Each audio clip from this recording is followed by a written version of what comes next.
இந்த வீடியோவில் நாம இன்னைக்கு பார்க்க போகிற டாபிக் கிளாஸ் 9ல் இருக்கக்கூடிய ஃப்ரெஞ்ச் ரெவல்யூஷன் அப்படின்ற சாப்டர் நான் எக்ஸ்பிளைன் பண்ண போகிறோம். ரொம்ப இம்பார்ட்டண்டான லெசன் தான் இது. நான் இதுக்கு முன்னாடி பார்ட் 1 அப்படின்னு வீடியோ போட்டிருந்தேன். நிறைய பேர் பார்ட் 2 வேணும்னு கேட்டிருந்தீங்க. ஆக்சுவலி நான் பார்ட் 2 ஆல்ரெடி அப்லோட் பண்ணிட்டேன். ஆனால் என்ன ஒரு சின்ன பிரச்சனைனா, நான் அது சில ஒரு இமேஜஸ் எல்லாமே ஆட் பண்ணியிருப்பேன். அது என்னாச்சுன்னா காப்பிரைட் இஷ்யூ ஆகிட்டு அது வீடியோ இன்னும் அப்படியே இருக்கு. பட் அதை இன்னும் அப்லோட் பப்ளிக்ல கொடுக்காத நிலைமையில அப்படியே இருக்கு. உங்களுக்கு விசிபிள் ஆகாத நிலைமையில இருக்குது. ஏன் தப்பு கிடையாது. ஸோ அதனால என்ன பண்ணியிருக்கேன்னா, எந்த ஒரு படங்களும் இல்லாமல் ஓனாவே நோட்ஸ் எடுத்து நான் ப்ரிப்பேர் பண்ணி போட்டிருக்கேன். ஸோ முடிஞ்ச அளவுக்கு என்னால் ரொம்ப ஈஸியாக சொல்ல ட்ரை பண்ணுறேன். ரொம்ப அழகான இது. நீங்கள் என்ன சொல்றது, ஒரு லெசன் வைஸ் அப்படின்னு மனப்பாடம் பண்ணி படிக்கணும் அப்படின்றது இல்லாமல் நான் சொல்கிற இதை வச்சுட்டு ஜஸ்ட் அந்த காலத்துக்கு போயிட்டு அப்படி இமேஜினேட் பண்ணி பார்த்தீங்க அப்படின்னா உங்களுக்கு கண்டிப்பாக சொல்கிறேன், இந்த லெசன் ரொம்ப ஈஸியாக இருக்கும். இன்னைக்கும் மறக்கவே மறக்காது. ஒரு தடவை 2 தடவை படித்தா மட்டும் போதும், லிசன் பண்ணால் மட்டும் போதும். சரியா? இப்போ முதல் ஸ்டார்டிங்கில் போயிடலாம். On the year of 14 July 1789 அன்னைக்கு என்ன நடக்குதுன்னா, அந்த பாரிஸ் நகரம் ஃபுல்லாவே ஒரு ஸ்டேட் ஆஃப் அலாரம், அதாவது ஒரு எச்சரிக்கையான நிலை, ஒரு பதட்டமான நிலை அந்த ஊர்ல எல்லாம் நிறவிட்டு இருக்கு. ஏன் அப்படின்னா, அப்போ ஆட்சி செஞ்சுட்டு இருந்த கிங் லூயிஸ் 16 அப்படின்றவங்க அவங்களோட ட்ரூப் இருக்கு இல்லையா, அவங்களுக்கு கமெண்ட் பண்றாங்க, நீங்க இப்பவே சிட்டி பக்கம் மூவ் ஆகணும் அப்படின்ட்டு போகணும்ட்டுன்னு. ஏன் அப்படின்னா, அங்க கிட்டத்தட்ட 7000 மென் விமன் எல்லாருமே சேர்ந்து அந்த டவுன் ஹால் முன்னாடி பயங்கரமா போராட்டம் பண்றாங்க. அவங்க எல்லாமே ஒரு குரூப்பா ஃபார்ம் பண்ணி இந்த பீப்புள் மிலிட்ரியா, அதாவது மக்கள் போராளிகளா அவங்களோட ஆக்ரோஷம் கோவம் எல்லாம் வெளிப்படுத்திட்டு இருக்காங்க அப்படின்ற ஒரு நியூஸ் கிங் லூயிஸ் 16 கிடைச்சனால அவங்களோட ட்ரூப் மெம்பர்ஸ் எல்லாரையும் சிட்டிக்கு உடனடியா போங்க, என்ன நிலை நடக்குதுன்னு பாருங்க, அவங்கள அடக்குங்க அப்படின்ற மாதிரி சொல்லி வைக்கிறாங்க.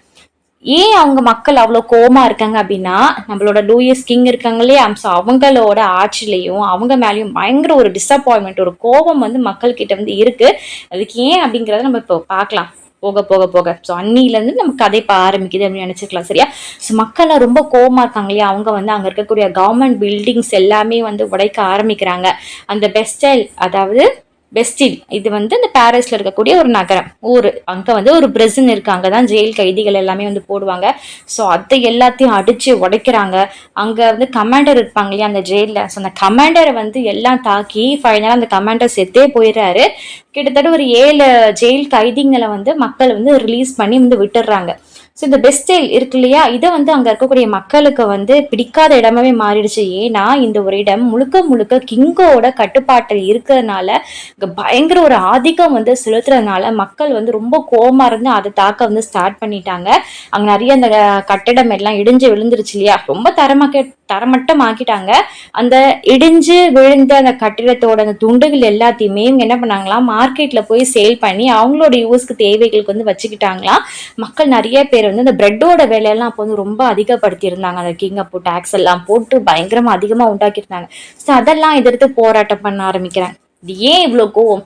இந்த கோபம் இன்னைக்கு நேத்து வந்ததா, இல்ல மக்கள் மனசுல ரொம்ப நாளாவே இருந்துச்சா அப்படிங்கறத அப்படியே பின்னோக்கி பார்க்க போறோம். சரியா? இப்ப பார்த்தோம். இப்ப அப்படியே பின்னோக்கி பார்த்தோம் அப்படின்னா, இந்த பிரெஞ்சு சொசைட்டி 18th செஞ்சுரியில், அதாவது அந்த இயர் ஆஃப் 1774ல லூயிஸ் கிங் 16 இருக்காங்க இல்லையா, இவங்க அரியணை ஏறுறாங்க, தான் ஒரு ராஜா அப்படின்ட்டு. அன்னைக்கு தான் சிம்மாசனத்துல ஏறுறாங்க. ஸோ இவர் ஒரு ராஜ பரம்பரை தான். ஓகே, அப்படியே அவங்களோட அப்பா இருந்து தாத்தா இருந்து இப்ப இவர் இருந்து ராஜா வம்சம் வழியா தான் வந்திருக்காங்க. இவருக்கு 20 வயசாகும் போது இவர் ஒரு ஆஸ்திரியன் பிரின்சஸ் இளவரசி கல்யாணம் பண்ணிக்கிறாங்க. அவங்களோட பேரு மேரி ஆண்டோயினி அப்படிங்கிறது.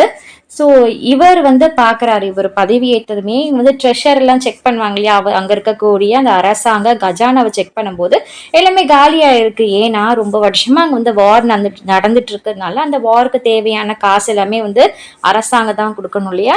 ஸோ அதனால காசு எல்லாமே காலியாக இருக்கு. ஸோ ஃபினான்ஷியல் ரிசோர்ஸஸாக வேற எந்த ஒரு சோர்ஸுமே இல்லையே அப்படின்ட்டு இவர் யோசிச்சுட்டு இருக்காரு. ஸோ இவர் வந்த பிறகு அதை மாற்றுவாரா அப்படின்னு பார்த்தா அதை மாற்றாம கூட கொஞ்சம் நிறைய விஷயங்களை செலவு பண்ண ஆரம்பிக்கிறாங்க. ஸோ அந்த எக்ஸ்ட்ரா வேகன்ட், அதாவது அந்த எக்ஸ்ட்ரா வேகன்ட் கோட்டுன்னு சொல்லுவாங்க, ரொம்ப ஆடம்பரமான கோட்டுக்கெல்லாம் பயங்கரமா செலவு பண்றாங்க. அந்த கோட் எங்க இருக்கு அப்படின்னா வெர்சாலிஸ் அப்படின்ற ஒரு பிளேஸ்ல இருக்கு. அப்புறம் இவர் கிட்டத்தட்ட ஒரு 13 அமெரிக்கன் காலனிஸ்க்கு ஹெல்ப் பண்றாங்க. அந்த நாடு இண்டிபெண்ட் ஆகட்டும் பிரிட்டன் கிட்ட இருந்து அப்படின்றதுக்காக ஹெல்ப் பண்றாங்க. ஸோ இதனால கூட கொஞ்சம் காசு செலவாகுது. ஸோ இதனால கடன் வாங்குற ஆல்ரெடி கடன்லாம் போயிட்டு இருக்கு அரசாங்கம் வைங்களேன். இந்த 13 அமெரிக்கன் காலனிஸ்க்கு வந்து காசு கொடுத்ததுனால இன்னும் பில்லியன் கணக்குல வந்து கடனாளியா நம்மளோட இந்த அரசாங்கம் வந்து மாறிட்டு இருக்கு. ஸோ கடன் வாங்கியிருப்பாங்க இல்லையா, இவங்க வாங்கினாங்க, கடன் கொடுத்துருப்பாங்க இல்லையா, அவங்கள என்ன செஞ்சாங்க அப்படின்னா ஒரு 10% இன்ட்ரெஸ்ட் வந்து சார்ஜ் மறுபடியும் வந்து மேலும் வந்து வைக்கிறாங்க. ஸோ ரொம்ப முடியல, ப்ரெஷர் எங்கே பார்த்தாலும் ஒரு ஃபினான்ஷியல் ரீதியாக இப்படி இருக்கே அப்படின்னு ப்ரெஷரை உண்டாக்கிட்டு இவர் என்ன பண்ணுறாங்கன்னா, இவங்க இந்த செலவு மட்டும் இல்லாமல் இந்த டெய்லி எப்பவுமே மெயின்டெனன்ஸ் இருக்கும் இல்லையா, ஆர்மி கொடுக்க வேண்டியது, கோர்ட்டு கொடுக்க வேண்டியது, ஆஃபீஸ்க்கு கொடுக்க வேண்டியது, என்னடா இது சுற்றி சுற்றி ஒரே இதாக இருக்கே அப்படின்ட்டுன்னு ஃபைனலாக அவர் எங்கே கை வச்சாரு தெரியுமா, மக்கள் கிட்ட வந்து டேக்ஸை வாங்கணும். டேக்ஸ் ஆல்ரெடி கொடுத்துட்டு இருக்காங்க, ஆனால் அந்த டேக்ஸ் கொடுக்கக்கூடிய பெர்சன்டேஜ் வந்து நம்ம அதிகப்படுத்துறோம்னா கண்டிப்பாக நம்மளோட அரசாங்கத்து கஜான் அப்படி நிறைஞ்சிரும் இல்லையா அப்படின்ட்டுன்னு அந்த மாதிரி ஒரு பிளான் பண்ணி யோசிக்கிறாங்க. பட் இதுவே அவருக்கு வந்து பேக் ரிவிட்டா வந்து மாறிடுச்சு. நம்ம பிரெஞ்சு சொசைட்டியோட அமைப்பு ஃபர்ஸ்ட் எப்படி இருந்துச்சு அப்படின்னா ஒரு 3 எஸ்டேட்டா வந்து மக்கள் வந்து பிரிக்கப்பட்டாங்க. முதல் எஸ்டேட் வந்து கிளர்ஜி அப்படிங்கிறது, அதாவது குருமார்கள், மத குருமார்கள்னு சொல்லுவாங்க, கிறிஸ்துவ மத குருக்கள் இருப்பாங்க இல்லையா, அவங்க அந்த கேட்டகரி மக்கள் எல்லாருமே கிளர்ஜி, இதெல்லாம் வந்து ஃபர்ஸ்ட் எஸ்டேட் அப்படின்ட்டுனோம். செகண்ட் எஸ்டேட்ல வந்து நொபாலிட்டி, இந்த பிரபுக்கள், இந்த உயர்குடியில வந்து பிறப்பாங்கன்னு சொல்லுவாங்க இல்லையா, ரொம்ப பணக்காரங்களா இருப்பாங்க சரியா. ஸோ நிறைய நிலப்பரப்புக்கெல்லாம் சொந்தமானவங்க தான் இவங்க. ஸோ இவங்களும் வந்து நொபாலிட்டின்னு சொல்லுவாங்க. இவங்க வந்து இரண்டாவது எஸ்டேட் மக்கள் அப்படின்னும். மூணாவது எஸ்டேட் மக்கள் யாரெல்லாம் அப்படின்னு பார்த்தா பிக் பிஸ்னஸ்மேன்ஸ் இருப்பாங்க, மர்ச்சன்ட்ஸ் இருப்பாங்க, கோர்ட் அஃபிஷியல்ஸ் இருப்பாங்க, லாயர் இருப்பாங்க. அண்ட் அதுக்கு கீழே அப்படின்னு பார்த்தோம் அப்படின்னா பீசன்ஸ், விவசாயிகள் இருப்பாங்க, ஆர்டிசன்ஸ், கைவினை எல்லாம் செய்வாங்க தெரியுமா, ஸோ அவங்க வருவாங்க. அதுக்கும் கீழே பார்த்தோம் அப்படின்னா ஸ்மால் பீசன்ஸ், சின்ன சின்ன விவசாயிங்க, தாங்கிட்ட சொந்த நிலம் கூட இருக்காது, ஆனால் இன்னொருத்தவங்க கிட்ட இந்த ஒத்திக்கெல்லாம் வாங்கி லீஸ்க்கெல்லாம் வாங்கி விவசாயம் பண்ணுவாங்க தெரியுமா, குட்டி குட்டி ஸ்பேஸை. ஸோ இந்த மாதிரி விவசாயிகள் இருப்பாங்க. லேண்ட்லெஸ் லேபர்ஸ் இருப்பாங்க, கூலிக்கு வேலை பார்க்குறவங்க, சொந்தமாக இடம் இருக்காது, லீஸ் கூட வாங்கக்கூடிய காசு இருக்காது, டெய்லி போயிட்டு விவசாயம் பண்ணிட்டு அன்றாட கூலிக்கு வேலை பார்க்குறவங்க, சர்வன்ஸ் இருப்பாங்க. ஸோ இவங்கெல்லாம் தேர்ட் எஸ்டேட், புரியுதா. So first estate, second estate, third estate. So இந்த மாதிரி கேட்டகரியில தான் அப்போலோட அப்போ இருந்த ஃப்ரெஞ்சு சொசைட்டி வந்து இருந்துச்சு. ஸோ ஃப்ரெஞ்சு சொசைட்டி வந்து ஒரு ஃபெடரல் சிஸ்டம் தான் வந்து ஃபாலோ வந்து பண்ணுறாங்க. அப்போ இருந்த ஓல்ட் ரெஜ்மி, அதாவது பழைய ஆட்சி முறை இல்லையா, ஆட்சி முறை வந்து, அதாவது இந்த இயர் ஆஃப் 1789க்கு முன்னாடி இந்த தேர்ட் எஸ்டேட் மக்கள் மட்டும்தான் வந்து டேக்ஸ் பே பண்ணணும், இந்த மாதிரி ஒரு ரூல்ஸ் ஒன்று வந்து வச்சுருந்தாங்க. அதில் பார்த்தோன்னாவே தெரியும், இதில் வந்து 90% ஆஃப் பாப்புலேஷன் வந்து விவசாயிங்க தான் வந்துருவாங்க. அதில் வந்து மீதி இருக்க 60% வந்து அந்த லேண்ட் எல்லாமே வந்து நாப்லர், சர்ச் அவங்க கிட்ட தான் வந்து இருக்கும். ஆனால் விவசாயிங்க மட்டும் இருப்பாங்க. அவங்க எல்லாம் யாரு, தேர்ட் எஸ்டேட். இப்போ என்னன்னா அந்த first estate, second estate people வந்து டேக்ஸ் பே பண்ண வேண்டாம், ஆனால் லேண்ட் இருக்கிறது அவங்க கிட்ட. இந்த தேர்ட் எஸ்டேட்ல இருக்கக்கூடியவங்க வந்து பாப்புலேஷன் வந்து விவசாயிங்க நிறைய பேர் வந்து கூலிக்கு தான் வந்து வேலை பார்க்குறாங்க, வேஜஸ்க்கான, அவங்க டேக்ஸ் பே பண்ணும். ஸோ இந்த மாதிரி ஒரு சட்டம் வந்து கொண்டு வந்துட்டாங்க. அந்த கிளர்ஜி, நொபாலிட்டி இவங்க எல்லாமே வந்து அந்த டேக்ஸ் கட்டுறதுல இருந்து எக்ஸம்ஷன், விலக்கு அளிக்கப்பட்டது. ஸோ இது ரொம்ப மக்கள் கிட்ட கோபத்தை, ஒரு அதிருப்தியை வந்து உண்டாக்கிச்சு அப்படின்னு சொல்லலாம். ஸோ அந்த நோபல்ஸ் எல்லாமே ரொம்ப அவங்களோட ப்ரிவிலேஜஸ் எல்லாத்தையும், உரிமைகள் எல்லாத்தையுமே யூஸ் பண்ணிக்கிட்டு என்ஜாய் பண்ண வந்து ஆரம்பிச்சாங்க. விவசாயிகள் வந்து அங்க இருக்கக்கூடிய லேண்ட்லார்ட்ஸ் கிட்ட வந்து ஒர்க் பண்ண வந்து கடமைப்பட்டிருக்காங்க அப்படின்ட்டு ஒரு சுச்சுவேஷன் வந்து தள்ளினாங்க அப்படின்னு சொல்லலாம். ஸோ சர்ச்சும் என்ன சொல்லிடுச்சு அப்படின்னா, அந்த விவசாயிகள் வந்து எங்களுக்கு வந்து ஒரு விதமான டேக்ஸ் வந்து பே பண்ணணும், என்ன அப்படின்னா தீசிஸ் அப்படிங்கிறது, அதாவது 10ல் 1 பங்கு காசு வந்து நம்மளோட சர்ச்சுக்கு வந்து கொடுக்கணும்.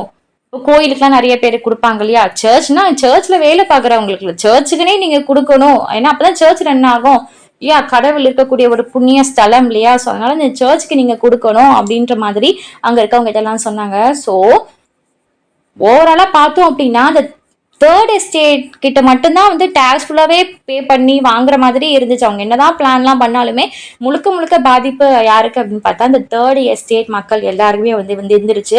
ஸோ இவங்க வந்து டைரக்ட் டாக்ஸஸும் பே பண்ணணும், இன்டைரக்ட் டாக்ஸஸும் பே பண்ணணும். டைரக்ட் டாக்ஸஸ்னா என்ன, டைரக்டா அந்த ஸ்டேட்டுக்கு கவர்மெண்ட் கொடுக்க வேண்டிய டாக்ஸ். இன்டைரக்ட் டாக்ஸஸ்னா அவங்க டெய்லி கன்சம்ஷன் பண்ணுவாங்களே, ஒரு உப்பு சாப்பிட்டா கூட அதுக்கு டாக்ஸ், ஒரு டொபாக்கோ இது பண்ணா அதுக்கு டாக்ஸ், இப்படி எந்த பொருள் எடுத்தாலும் இப்போ நம்ம ஜிஎஸ்டி பே பண்றோம் இல்லையா, சின்ன சின்ன ஒரு கடலை மிட்டாய்க்கு கூட ஜிஎஸ்டி இருக்கு இல்லையா? இதே மாதிரி தான் தொட்டதுக்கு எல்லாமே அவங்களோட டெய்லி கன்சியூம் பண்ற விஷயங்களுக்கு எல்லாமே வந்து டாக்ஸ் பே பண்ற மாதிரி, இது எல்லாமே இன்டைரக்ட் டாக்ஸ், கணக்கு தெரியாம அப்படி டாக்ஸ் பே பண்ற மாதிரி தான் இருந்துச்சு. ஸோ ஓவராலா டோட்டல் பேர்டன் யாருக்கு அப்படின்னு பார்த்தா தேர்ட் எஸ்டேட்ல இருக்கக்கூடிய மக்கள் தான். இப்போ அந்த படத்தை பாருங்களேன், 1000 கதைகள் சொல்லும் இந்த படம். இப்போ பார்க்கும்போது அந்த கீழே எழுதியிருக்கு பாருங்களேன் வாசகம், இந்த வார்த்தைகள் எல்லாமே. Noble man is spider, peasants is the fly.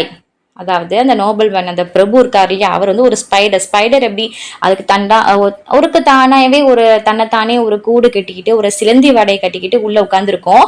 ஆனா ஒரு ஈசல் ஏதாவது வருதுன்னா தானா போய் மாட்டிக்கும் இல்லையா, அதே விஷயம் தான். அதை உணவாக்கி சாப்பிட்ரும். இது எங்கேயும் போய் அலையாது, பறக்காது, ஓடாது, அதோட வலையில அது உட்கார்ந்துருக்கும். ஆனா வேற ஏதோ அது சாப்பாடுக்குன்னு தேட வந்த மாட்டிக்கிட்டு நம்மளோட சிலந்திக்கு உணவாகணும். அதே கதை தான் இங்க நடக்குது. அதே மாதிரி இந்த புவர் ஃபெல்லோ இருக்காங்க இல்லையா, அவங்க வந்து ஒரு சர்வெண்ட் மாதிரி அவங்களோட லேண்ட்லாஸ்க்கு வந்து கிரெயின், ஃப்ரூட்ஸ், மணி, இது மாதிரி காசு எல்லாமே எல்லாமே கொண்டு வந்து கொடுப்பாங்க. ஆனால் நம்மளால ஒரு ஃபேட் லார்ட் எப்படி இருக்காங்க, நல்லா உட்காந்துட்டு அவங்க கொடுக்கறது எல்லாமே அக்செப்ட் பண்ணிட்டு, ஆனால் அவங்களுக்கு எட்டி பார்க்குற நிலைமையில கூட இருக்க மாட்டாங்க இல்லையா? ஸோ இந்த ஒரு படம் ஸோ ரொம்ப எனக்கு பிடிச்சது பார்க்கும்போது. ஸோ ஒரு எக்ஸ்ட்ரீம் சுச்சுவேஷன் வந்து உண்டாச்சு அப்படின்னு சொல்லலாம். அதாவது அவங்களோட பேசிக் நீட்ஸ், அவங்களோட லைவ்லிஹுட், தினம் தினம் அவங்க ஃபேஸ் பண்ணக்கூடிய சாப்பாடாகட்டும், உணவாகட்டும், உடைமைகள் ஆகட்டும், எல்லாத்துலேயுமே கூட அவங்களுக்கு கிடைக்க முடியாத ஒரு சுச்சுவேஷன் நம்மளோட தேர்ட் எஸ்டேட் மக்களுக்கு உண்டாச்சு. தேர்ட் எஸ்டேட் மக்கள்னாலும் ரெண்டா பிரிச்சிருக்காங்க இல்லையா, அதுலேயுமே ஒரு பிக் பிஸ்னஸ் மேன், மர்ச்சன்ட்ஸ் அவங்களாம் தப்பி பழிச்சுப்பாங்க. ஆனால் ரொம்ப அடிமட்டத்தில் இருக்கக்கூடிய அந்த ஆர்டிசன்ஸ் ஆகட்டும், அந்த கைவினை தொழிலாளர்கள் ஆகட்டும், இந்த ரொம்ப வேஜஸ்க்கு டெய்லி வேஜஸ்க்கு போற அவங்களாகட்டும், அவங்கள ரொம்ப பாதிப்புக்கு உண்டாங்க அப்படின்னு சொல்லலாம். இதுதான் ஒரு பிரச்சனை, ஒரு டாக்ஸ் கட்டுறதான் பிரச்சனை அப்படின்னா, இன்னொரு பிரச்சனை என்ன ஆச்சு அப்படின்னா, ஒரு பாப்புலேஷன் இன்க்ரீஸ் ஆயிடுச்சு. ஆட்டோமேட்டிக்கா நமக்கு வருஷம் வருஷம் பாப்புலேஷன் அப்படிங்கிறது இன்க்ரீஸ் ஆகும் இல்லையா? ஸோ அப்போ அதாவது 1715 வந்து 23 மில்லியனா இருந்த பாப்புலேஷன் என்ன ஆச்சு அப்படின்னா, சாரி 1789 வந்து 28 மில்லியனா வந்து மாறிடுச்சு. ஸோ ஒரு ரேபிட் இன்க்ரீஸ் வந்து அந்த பாப்புலேஷன்ல ஏற்பட்டதுனால, ஸோ பாப்புலேஷன் அதிகமான என்ன, மக்கள் தொகை அதிகமான என்ன அப்படின்னா, அவங்க சாப்பிடக்கூடிய தானியங்கள் டிமாண்டும் வந்து அதிகமாகும் இல்லையா? பாப்புலேஷன் அதிகமானதுனால டிமாண்டோட தேவைகள், கிரெயின்ஸோட டிமாண்டோட தேவைகள் அதிகமானாலும் அதுக்கேற்ற மாதிரி அவங்களால பூர்த்தி பண்ண முடியல, ஒரு ப்ரொடக்ஷன் வந்து பண்ண முடியல. அவங்க டெய்லி சாப்பிட்ற பிரெட்டோட ப்ரைஸ் கூட வந்து அதிகமாக ஆரம்பிச்சது. ஸோ ப்ரைஸ் இன்க்ரீஸ் ஆனாலுமே அவங்களோட டெய்லி அந்த வேஜஸால் அவங்களால தாக்கு பிடிக்க முடியவே இல்லை. ஸோ ஒரு பெரிய கேப் அந்த ரிச் பீப்புளுக்கும் புவர் பீப்புளுக்கும் உண்டான கேப் ஆல்ரெடி இருக்குது. அது இன்னுமே ரொம்பவே அதிகமாச்சு, ரொம்ப அகலமாச்சு அப்படின்னு சொல்லலாம். இந்த ஒரு சுச்சுவேஷன் ரொம்ப மோசமான நிலைமையில வந்து மாறிச்சு. இது போதாது அப்படின்ட்டுன்னு வறட்சி வேற, இதுதான் இவ்வளோ மக்கள் அப்படிதான் தாங்க வழியா இது பத்தாது அப்படின்ட்டுன்னு மழை வராம ரொம்ப வறட்சி ஏற்பட்டு ஒரு ஹார்வெஸ்டே நடக்க முடியாத, ஒரு விவசாயமே நடக்க முடியாத ஒரு சுச்சுவேஷன் பாதிப்புகள் எல்லாமே உள்ளாச்சு. ஸோ ஒரு பிக்சரை பாருங்களேன், இந்த பிரெட்டை வந்து வாங்குறதுக்கு மக்கள் எவ்வளோ பெரிய கியூல நின்று வாங்குறாங்க இல்லையா? ஸோ இப்படியே இந்த காலம் போயிட்டே இருந்துச்சு. காலம் அப்படிங்கிறது ஒரு இடத்துல நிற்காது. ஸோ அடுத்த ஸ்டேஜுக்கு மக்கள் மாறுவாங்க. ஸோ இப்படிக்கும் தான் மக்கள் வந்து அடுத்த ஸ்டேஜுக்கு மாறுறாங்க. அப்படியே கடகடன்னு 18th செஞ்சுரி ஆச்சு. ஸோ 18th செஞ்சுரியில் என்னன்னா ஒரு புது ஒரு குரூப் ஃபார்ம் ஆகுது. அதுதான் வேற ஒன்றும் கிடையாது. என்ன உருவாச்சு அப்படின்னா மிடில் கிளாஸ் அப்படின்ற ஒரு இது. ரொம்ப அடிமட்டத்திலே இருக்க மாட்டாங்க, ரொம்ப அப்பர் கிளாஸஸ் இருக்க மாட்டாங்க. இப்போ நம்ம மாதிரி எல்லாமே ஒரு அப்பர் மிடில் கிளாஸ், ஒரு லோவர் மிடில் கிளாஸ், ஆனால் ஆல் ஓவர் மிடில் கிளாஸ், நம்ம ஆசைப்பட்ட பொருளை வாங்குற நிலைமைக்கு இருக்கும். ஸோ இதே மாதிரி தான் ஒரு மிடில் கிளாஸ் நிலைமையில வந்தாங்க. இவங்க நல்லா கொஞ்சம் ஏர்ன் பண்ண ஆரம்பிச்சாங்க. எப்படி ஏர்ன் பண்ண ஆரம்பிச்சாங்கன்னா, இந்த இடத்துல இருந்தால் ஒன்றும் வேலைக்கு நடக்காது, ஒரு இடத்த விட்டு நம்ம அடுத்த லெவலுக்கு போதும், ஒரு சி லெவல், ஒரு கடல் வழி பயணமா மேற்கொண்டு ட்ரேட் வணிகம் எல்லாமே செஞ்சு நம்ம காசு ஈட்ட ஆரம்பிச்சாங்க. அதுக்கப்புறம் அப்போ வந்து உள்ளன் சில்க் இதெல்லாம் வந்து ரொம்ப ஃபேமஸ், அப்போ ரொம்ப டிமாண்டு. ஸோ அந்த பட்டு புழு பூச்சிகள் எல்லாமே வளர்த்து அது மூலியமா வந்து மேனுஃபேக்சர் பண்ணி அது மூலியமா காசை வந்து பெரட்ட வந்து பார்த்தாங்க. Merchants, manufacturers, lawyers, administrative officer, இந்த மாதிரி நிறைய பேர் வந்து படிச்சு இந்த ஒவ்வொரு துறைக்கு வந்து வேலைக்கு போக வந்து ஸ்டார்ட் பண்ணாங்க. ஸோ ஒரு அறிவு வந்துருச்சு அப்படின்னாவே ஒரு சமநோக்கு துளைவா நம்ம எல்லாருமே யோசிப்போம் இல்லையா? அதுக்கு தான் எல்லாமே ஆப்வியஸ்லி இப்போ படிக்கிறதுலாம் படிக்கவே வேண்டாம், எதுக்கு படிப்பு முக்கியம், ஒரு கட்டத்தை தாண்டி ஒரு அறிவுபூர்வமா எல்லா விஷயம் யோசிக்கணும் அப்படின்றதுக்காக ஸோ இப்படி படிச்சு ஒவ்வொரு துறையில வேலைக்கு போயிட்ட பிறகு அவங்க பகுத்தறிவா யோசிக்க ஆரம்பிச்சாங்க. அவங்க ரொம்ப ஸ்ட்ராங்கா பிலீவ் பண்ணாங்க என்ன அப்படின்னா, ஒரு பிறப்புனால நம்மளோட சோஷியல் பொசிஷன் வந்து சேஞ்ச் ஆகாது, நம்மளோட நடத்தை பிஹேவியர்னால தான் சேஞ்ச் ஆகும். ரொம்ப ஸ்ட்ராங்கா நம்பினாங்க. ஏதாவது ஒரு குரூப் மட்டும் பர்த்னால ப்ரிவிலேஜஸ் வந்து மேற்கொள்றது அப்படிங்கிறது ரொம்ப தப்பான விஷயம், இதை நம்ம இப்போ சேஞ்ச் பண்ணி ஆகணும் அப்படின்ட்டு அவங்களுக்குள்ளேயே ஒரு பிலீவ் அப்படிங்கிறது வந்து இருந்துச்சு. ஸோ இதை வந்து நிறைய பிலாசபர் கூட சப்போர்ட் பண்ணி இவங்களோட ஐடியாஸ் எல்லாமே வந்து முன்னெடுத்த ஆரம்பிச்சாங்க. ஸோ இந்த பிலாசபர்ஸ் எல்லாம் என்ன சொன்னாங்க அப்படின்னா, எல்லாருக்கும் ஈக்குவல் லாஸ் கிடைக்கணும், ஆப்பர்ச்சுனிட்டி அப்படிங்கிறது ஒரு சாராருக்கு மட்டும் இல்லாம எல்லா சாராருக்கும் எல்லாருக்கும் சமம் தான் அப்படின்னு சொல்ல ஆரம்பிச்சாங்க. யாரெல்லாம் அந்த பிலாசபர் அப்படின்னு பார்த்தா இதுல முக்கியமா நிறைய பேர் இருக்காங்க. இதுல இப்போ இருக்கக்கூடியது ரொம்ப 3 பேரு. ஃபர்ஸ்ட் வந்து ஜான் லூக், அப்புறம் வந்து ஜீன் ஜாக்வரஸ், அதுக்கப்புறம் வந்து ரோசு மாண்டெஸ்கியூஸ் அப்படிங்கிறது. ஸோ நான் மேபி தப்பா சொன்னா சாரி பார்த்துக்கோங்க. ஸோ இந்த ஃபிலாசபர்லாம் என்ன ரோல் பிளே பண்ணாங்க அப்போ இருக்க சொசைட்டிலேயே, இவங்க ஃபேமஸ் ஆனாங்க. அவங்க அப்படி என்னதான் ஐடியாவை முன்னெடுத்தினாங்க அப்படின்னு பார்ப்போம். அவர் நார்மலாக போயிட்டு இருக்கும்போது யாராவது முதல் ஸ்டெப்பை எடுத்து வைக்க மாட்டாங்களான்னு யோசிப்போம். அந்த முதல் ஸ்டெப்பை எடுத்து வச்சா எல்லாரும் கடகடன் பின்னாடியே ஃபாலோ பண்ணி போயிட மாட்டோம் இல்லையா? ஸோ அதே மாதிரி தான் போயிடுவோம் இல்லையா? ஸோ அதே மாதிரி தான் இந்த ஃபிலாசபரோட இந்த ஒரு ஃபர்ஸ்ட் ஸ்டெப் அப்படிங்கறத எடுத்து வைக்கிறாங்க. ஸோ அவங்க என்ன சொல்றாங்கன்னா, இந்த ஒரு சுதந்திரத்தை பத்தி, சுதந்திரம் வேணும், எங்களுக்கு இந்த ஆட்சி முறை பிடிக்கல அப்படின்றத பத்தி எல்லா சலூன்ஸ்லயும் பேச ஆரம்பிக்கிறாங்க. ஸோ இவங்க பேசுனதை பார்த்து மற்றவங்களும் பேச வந்து ஸ்டார்ட் பண்றாங்க. ஸோ எந்த மாதிரி இடங்கள்லாம் இவங்களோட இந்த கருத்துக்களை தெரிவிக்க ஆரம்பிச்சாங்க அப்படின்னு பார்த்தா, சலூன்ஸ்ல, காஃபி ஹவுசஸ்ல, அதாவது டீ குடிப்பாங்களா, டீ கடை, இந்த மாதிரி இடத்துக்கள் எல்லாமே ஸ்ப்ரெட் பண்ண ஆரம்பிக்கிறாங்க. புக்ஸ்ல வருது, நியூஸ் பேப்பர்ல வருது. இத்தனை நாள் வரைக்கும் அப்படியே அடக்கி கடக்கி அப்படியே ஆட்சியை வந்து பிடிக்கலனாலும் ஏத்துக்கிட்டவங்க பிடிக்கல அப்படின்னு தைரியமா சொல்ற அளவுக்கு வந்துட்டாங்க. எதிர்க்கலனாலும் பிடிக்கல அப்படின்னு சொல்ற நிலைமைக்கு வந்தது ஒரு ஸ்டெப் மேல தானே. இப்போ அதை பாராட்டுக்குரிய விஷயம் தானே. நியூஸ் பேப்பர்ல வருது, என்ன ஆச்சு இது அப்படின்ற மாதிரிலாம் அந்த நியூஸ் பேப்பர்ல வருது. ஸோ என்னன்னா, இது யாருக்கெல்லாம் எழுத படிக்க தெரியலையோ, அப்போ எல்லாமே எழுத படிக்க தெரிஞ்சவங்களாம் இருக்க மாட்டாங்க. யாருக்கெல்லாம் எழுத படிக்க தெரியலையோ அவங்களுக்கு எல்லாமே இன்னும் நீங்க உறக்க தான் சொல்லணும். ஸோ அவங்க கிட்ட இருந்து நமக்கு சப்போர்ட் வேணும். எல்லாமே இந்த லூயிஸ் கிங் 16 இருக்காங்க இல்லையா, அவங்க போட்டுக்க டாக்ஸை எதிர்க்கணும் அப்படின்ற மாதிரி நிறைய கருத்துக்கள் எல்லாமே ஓவரால் சொசைட்டில மார்க்கெட்ல இருந்து பரவிட்டு இருக்கு அப்படின்னு சொல்லலாம். ஓகேவா, இது ஒரு கட்டம். நெக்ஸ்ட் டாபிக் இம்பார்ட்டன்ட் ஆனது, the outbreak of the solution அப்படிங்கிறது பார்க்க போகிற டாபிக் வந்து ரொம்ப இம்பார்ட்டன்ட் ஆனது. அது outbreak of the revolution அப்படிங்கிறது. பழைய ஆட்சி முறையிலலாம் எப்படி அப்படின்னா, இந்த மன்னர்கிட்ட வந்து பவர் இருக்காது, டேக்ஸ் வந்து இம்போஸ் பண்ணுறதுக்கு இவ்வளோ டேக்ஸ் தான் பே பண்ணணும் அப்படின்னு சொல்கிறதுக்கு பவர் இருக்காது. ஜஸ்ட் அவங்க வந்து நாட்டை வந்து ரூல் பண்ணுவாங்க, பட் ஆர்டர் வந்து போடுவாங்க. சரியா? ஸோ இப்போ பவர் இருக்காதுன்னா இப்போ அவங்க என்ன செய்வாங்க அப்படின்னா, அவங்க எல்லாம் ஒரு மீட்டிங் ஒன்று அரேஞ்ச் பண்ணுவாங்க. இந்த 3 எஸ்டேட் மக்கள் இருக்காங்க இல்லையா, ஸோ இப்படி வந்து அரேஞ்ச் பண்ணுவாங்க. ஸோ இந்த பொலிட்டிக்கல் பாடி ஆஃப் 3 எஸ்டேட்லேருந்து ஆட்கள் வருவாங்க. அவங்களோட ரெப்ரசன்டேட்டிவா, அந்த மக்களோட ரெப்ரசன்டேட்டிவா.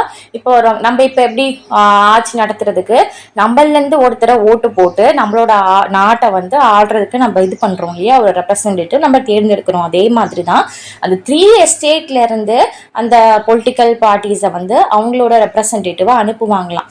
ஸோ வந்து இதுக்கு முன்னாடி எப்போ நடந்துச்சு அப்படின்னா 1614 நடந்திருக்கு. அதுக்கப்புறம் இப்போ நம்ம பார்க்குறோம் இல்லையா இந்த ஒரு ஹிஸ்ட்ரியில, ஸோ இப்போதான் அதே மாதிரி நடக்குது. ஸோ எந்த டேட்ல நடக்குது அப்படின்னு பார்த்தா 5th May 1789. ஓகே, நம்மளோட லூயிஸ் 16 இந்த காலத்தில் இப்போ நடந்துட்டு இருக்கு.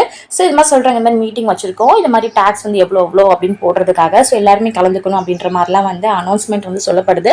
ஸோ ஒரு ஃபுல் அந்த ஜென்ரல் எஸ்டேட் எல்லாமே அசம்பிளி வந்து கூடுறாங்க.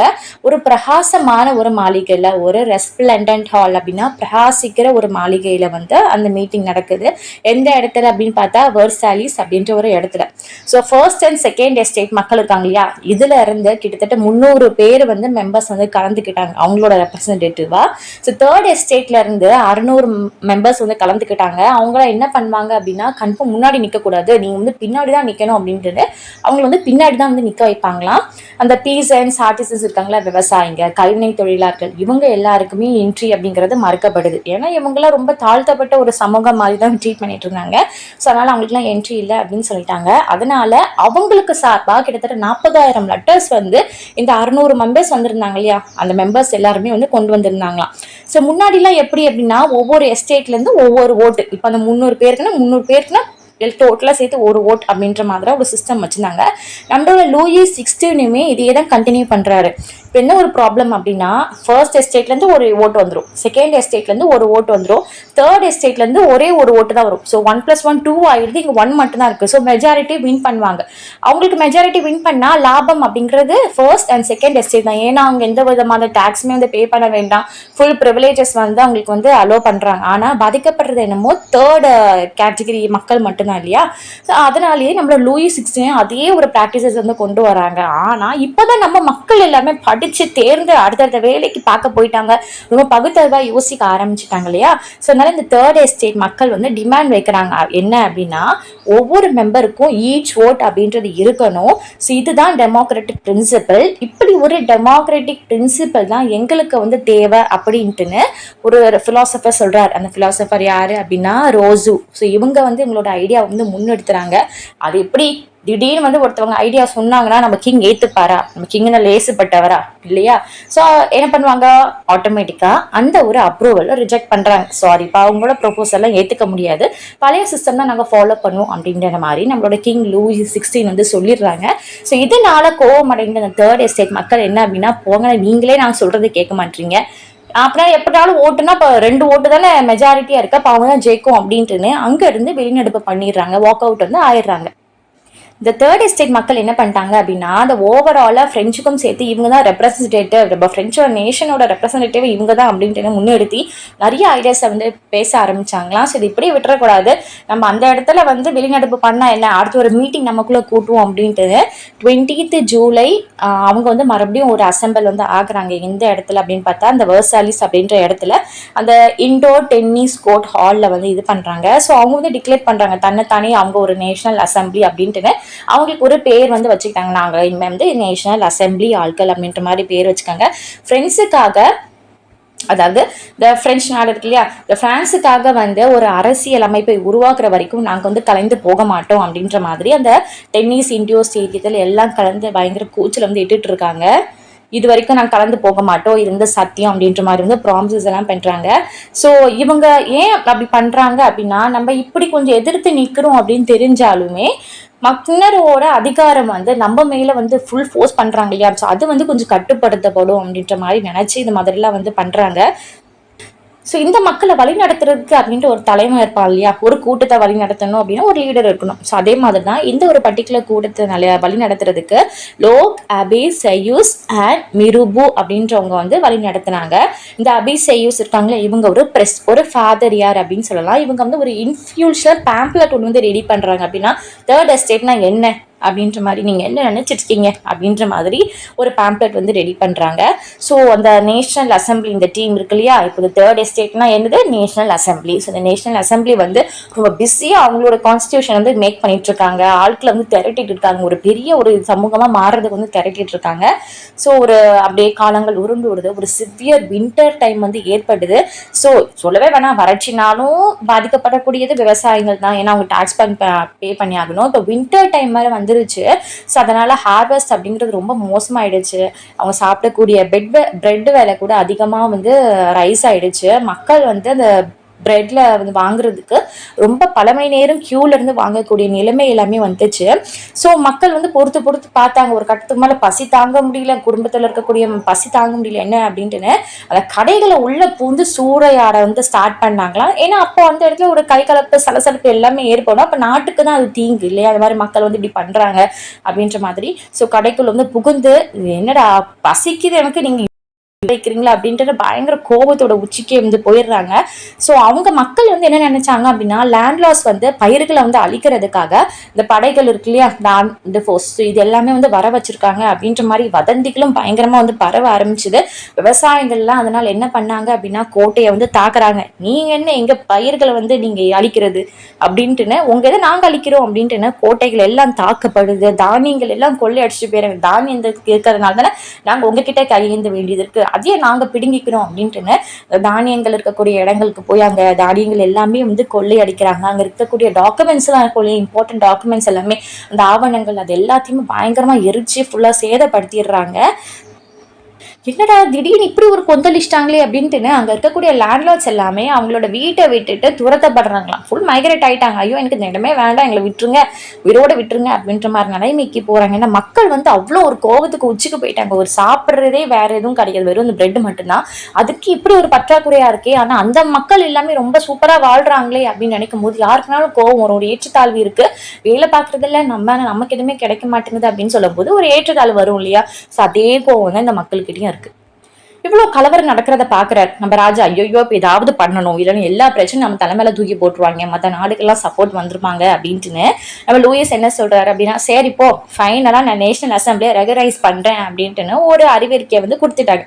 அதுக்கப்புறமா August 4, 1789 சட்டமன்றம் வந்து, அதாவது அசம்பிளி வந்து ஒரு ஆணையம் வந்து நிறைவேற்று. என்ன அப்படின்னா, இந்த நில பிரபுத்துவம் இருக்குல்ல, அந்த ஃபெடரல் சிஸ்டம் முறைய வந்து இருக்கக்கூடாது, இந்த நிலம் வந்து அந்த லேண்ட்லார்ட்ஸ் கிட்ட தான் இருக்கணும், மற்றவங்களாம் வேலை தான் பார்க்கணும் அப்படின்றதெல்லாம் இருக்கக்கூடாது. யார் வேணாலும் நிலங்களை வந்து காசு கொடுத்து வாங்கிக்கோங்க, காசு இருந்தால் வாங்கிக்கோங்க அப்படின்ற மாதிரி ஒரு இதுக்கு வந்துருச்சு. ஸோ அந்த ஃபெடரல் சிஸ்டம் வந்து இருக்கக்கூடாதுன்னு கொண்டு வராங்க. டேக்ஸ் எல்லாம் ஒழிக்கணும் அப்படின்ற மாதிரி நிறைய வந்து சிஸ்டம்ஸ்லாம் வந்து மாற்றி கொஞ்சம் வந்து கொண்டு வராங்களாம். அதுக்கப்புறமா இந்த தீதீஸ் இருக்குல்ல, அந்த 10ல் 1 பங்கு கண்டிப்பா சர்ச்சுக்கு கொடுக்கணும். ஸோ இந்த மாதிரி எல்லாம் ஒழிக்கிறாங்க. அப்பெல்லாம் கிடையாது, முடிஞ்சா கொடுங்க, எங்க கடவுள் மேல நம்பிக்கை இருந்தா கொடுங்க, நம்பிக்கைன்னு இல்லை, உங்களுக்கு கொடுக்கணும் முடிஞ்சிச்சு, எவ்வளவு கொடுக்க முடிஞ்சதோ அது வந்து கொடுங்க, காசெல்லாம் கொடுக்கணும் கிடையாது. ஸோ இந்த மாதிரி நிறைய சிஸ்டம் வந்து மாற்றி அமைக்கப்படுது. இப்போ ஆல்ரெடி சர்ச்சுக்குன்னு சொந்தமான நிறைய நிலங்கள் வந்து நிறைய அபகரிச்சு வச்சிருப்பாங்களே, சர்ச்சுக்கு இது வந்து கோயில் இடம்பா கொண்டாங்க அப்படின்ட்டு. ஸோ அது எல்லாமே வந்து பறிமுதல் வந்து செய்ய வந்து ஸ்டார்ட் பண்றாங்க. இப்படி அங்க இருந்து வாங்கி இங்க இருந்து வாங்கி டாக்ஸை ஒழிச்சு சர்ச் கிட்ட இந்த நிலங்களை வாங்கி கிட்டத்தட்ட எவ்வளவு தெரியுமா சேர்த்திருக்காங்க? 2 பில்லியன் லிவர் அப்படின்னா அந்த காலத்துல அந்த நாட்டு காசோட பேர். நம்ம வந்து பணம், ரூபாய் நோட் அப்படின்னு சொல்றோம் இல்லையா? ஸோ அதை வந்து அங்க வந்து லிவர் அப்படின்னு சொல்லுவாங்க. கிட்டத்தட்ட 2 பில்லியன் லிவர் வந்து சொத்துக்களை வந்து கைப்பற்றிருக்காங்க. அப்ப பாருங்க எவ்வளோ இது மக்கள் வந்து எப்படி ஒரு அவங்களே சுருட்டி சுருட்டி வச்சிருக்காங்க காசு இல்லையா? ஸோ அதனால தெரியுது இல்லையா? இதெல்லாம் விட்டுட்டு கடன் வாங்கிட்டு இருந்தாங்க நம்ம ஆட்கள், ஆட்சி செய்கிற ஆட்கள். ஸோ இந்த 2 பில்லியன் ஓகே 2 பில்லியன் லிவர் வந்து கைப்பற்றினாங்க, சொத்துக்களை வந்து கைப்பற்றினாங்க. ஃபைனலாக 1791 வந்து நேஷனல் அசம்பிளி வந்து சட்டமன்றம் வந்து உருவாக்கிச்சு. ஸோ அதுக்கப்புறம் என்ன உருவாக்குனது என்ன ஆகுனா, அந்த பவர் கிட்ட இருக்க அந்த கிங் கிட்ட இருக்கக்கூடிய பவர்ஸ் எல்லாமே கொஞ்சம் ரொம்ப கம்மியாக ஆரம்பிச்சுது. அப்போ அவங்களோட பவர் எங்கே போச்சு அப்படின்னா, லெஜிஸ்லேட்டிவா, எக்ஸிக்யூட்டிவா, ஜுடிஷியரியா வந்து டைவர்ட் பண்ணி கொடுக்க ஆரம்பிச்சிட்டாங்க. ஸோ நேஷனல் அசம்பிளிக்கு வந்து அவங்களோட லாஸ் அப்படின்ற மாதிரிலாம் கொஞ்சம் கையில் எடுக்க ஆரம்பிச்சாங்க. ஸோ பவர் வந்து அவங்க கிட்ட கொஞ்சம் போச்சு. ஸோ அவங்க வந்து இன்டைரக்டா எலெக்டட் பண்ணாங்க ஆக்டிவ் சிட்டிசன்னா யாரு அப்படின்னு பார்த்தா, மென் அபவுட் 25 இயர்ஸ். ஓகே, இப்போ அந்த காலத்துலலாம் வந்து ஆம்பளைங்க மட்டும் தான் ஓட்டு போடணும் அப்படின்ற சிஸ்டம் இருந்துச்சு. அதுக்கப்புறமா தான் பெண்களும் ஓட்டு போடலாம் அப்படின்ற ஒரு சட்டம் வந்துச்சு. ஸோ ஆக்டிவ் சிட்டிசன் யார் அப்படின்னு பார்த்தா, 25 வயசுக்கு மேற்பட்ட ஆண்கள் எல்லாமே ஆக்டிவ் சிட்டிசன் தான். ஸோ அவங்க வந்து அவங்களோட 3 நாள் வேஜஸ் வந்து நீங்கள் டேக்ஸாக பே பண்ணணும் அப்படின்ற மாதிரிலாம் சொன்னாங்க.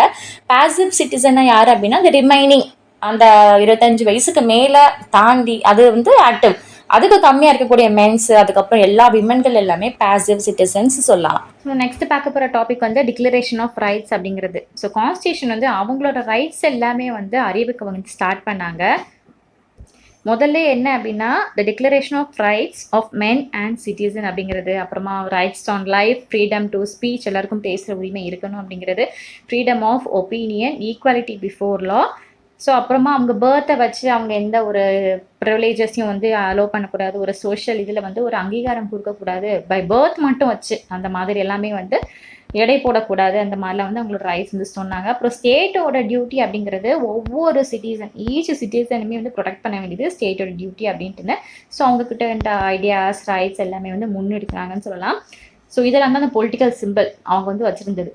பாருங்கள், அந்த ப்ரோக்கன் செயின், அந்த பண்டல் ஆஃப் ராட்ஸ், அதுக்கப்புறம் இந்த eye with triangle, the symbol of royal power, snake biting its tail to form a big ring, bread tape, the winged woman, the law tablet. So இது எல்லாமே வந்து அவங்க use பண்ண வச்சுருந்த வந்து சிம்பிள்.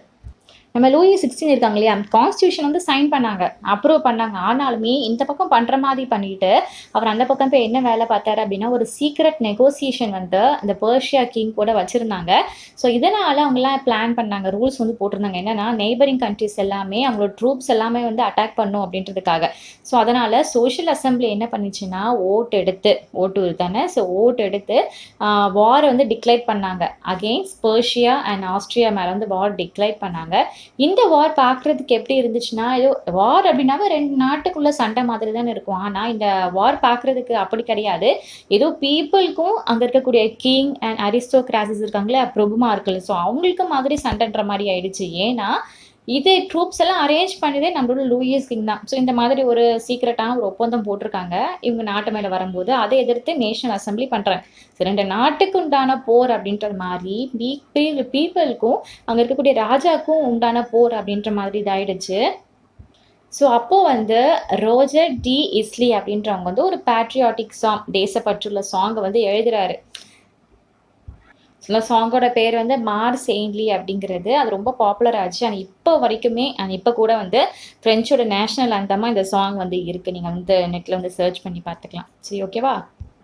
ரொம்ப இங்கே சண்டை நடந்துட்டு இருக்கு இல்லையா, அங்கே வீட்டில் இருக்கக்கூடிய குடும்ப தலைவர்கள் ஆம்பளைங்க எல்லாருமே வந்து சண்டை போட போயிடுவாங்களாம். ஸோ இவங்க எல்லாரும் போயிட்டா குடும்பத்தை பாதுகாக்கிறது யாரு, வருமானத்தை ஈட்டுறது யாருன்னு பார்த்தா அந்த வீட்டில் இருக்கக்கூடிய பெண்கள் வந்து அவங்களால முடிஞ்ச சின்ன சின்ன வேலைகள் பார்த்துட்டு அது மூலியமா காசு வந்து ஏர்ன் பண்ணிட்டு ஃபேமிலியும் வந்து டேக் கேர் பண்ணிட்டு இருந்திருக்காங்க. அதுக்கப்புறம் பொலிட்டிக்கல் கிளப் எல்லாமே வந்து பேரணி இடமா வந்து மாற வந்து ஸ்டார்ட் பண்ணிச்சு. ஸோ இதுலேயே வந்து ரொம்ப ஃபேமஸான கிளப் எது அப்படின்னு பார்த்தா ஜேக்கோபின்ஸ் கிளப் அப்படிங்கிறதா. இந்த பேர் எப்படி வந்துச்சுன்னா, ஒரு ஃபார்மர் இருக்காங்க, ஓகே, ஒரு போராளி மாதிரி, ஓகே, இவங்க பேர் வந்து சென்ட் ஜேக்கப் அப்படின்றது. ஸோ பாரிஸில் இருக்காங்க. அவங்களோட பேரே தான் இந்த பொலிட்டிக்கல் கிளப்புக்கு வந்து வச்சுட்டாங்க. ஸோ இந்த கிளப் அப்படிங்கிறது ரொம்பவே ஃபேமஸாக இருந்தது. ஸோ இவங்க ஒரு பக்கம் இருப்பாங்கன்னா, பெண்கள் எல்லாம் ஒன்றா சேர்ந்து ஒரு கிளப், ஒரு யூனியன், இப்போ மகளிர் குழுலாம் இருக்குல்ல தெரியுமா, ஸோ அதே மாதிரி ஒரு பெண்களுக்கு அப்படின்ட்டுன்னு ஒரு கிளப் வந்து ஃபார்ம் பண்ணாங்க. என்ன ஒரு ஸ்பெஷாலிட்டினா, இந்த ஜேக்கோபின் கிளப்ஸ் இருக்குல்ல, ஜேக்கோபின் கிளப்ஸ் இதில் இருக்கக்கூடிய ஆட்கள்லாம் யாருன்னு பார்த்தா ரொம்ப என்ன சொல்கிறது, ஹை லெவலில் இருக்கக்கூடிய ஆட்களாக இருக்க மாட்டாங்க. ரொம்ப சாமானிய நிலைமையில் இருப்பாங்க இல்லையா, மீடியம் லெவலில் ஷாப்கீப்பர், ஷூ மேக்கர், பிரிண்டர்ஸ், இவங்கள மாதிரி ஆட்கள் எல்லாமே தான் வந்து மெம்பர்ஸாக, கிளப் மெம்பர்ஸாக இருப்பாங்க. ஸோ அவங்களோட லீடர் யார் அப்போ அப்படின்னு பார்த்தா மேக்ஸி மில்லன் ரோபஸ்பெரி அப்படிங்கிறது. ஸோ அவங்களுக்குன்னு ஒரு யூனிஃபார்ம் வேணும் அப்படின்னு டிசைட் பண்ணிட்டு அந்த ஜேக்கோபின் அந்த கிளப் மெம்பர்ஸ் எல்லாமே டிசைட் பண்ணுறாங்க. என்ன அப்படின்னு பார்த்தா, லாங் ஒரு ட்ரெஸ் போட ஆரம்பிக்கிறாங்க.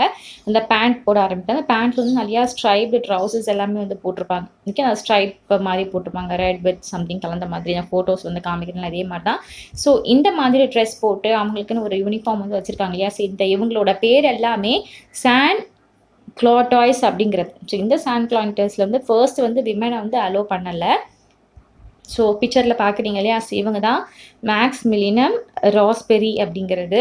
இதோ இங்கே அவங்களோட உடை அணிந்து இருக்காங்க பார்த்தியா, சான் கிளாட்டாஸ் அப்படின்றது. ஸோ இதுதான் அவங்களோட ட்ரெஸ் வந்து ஃபார்மேட்டாக இருந்துச்சு.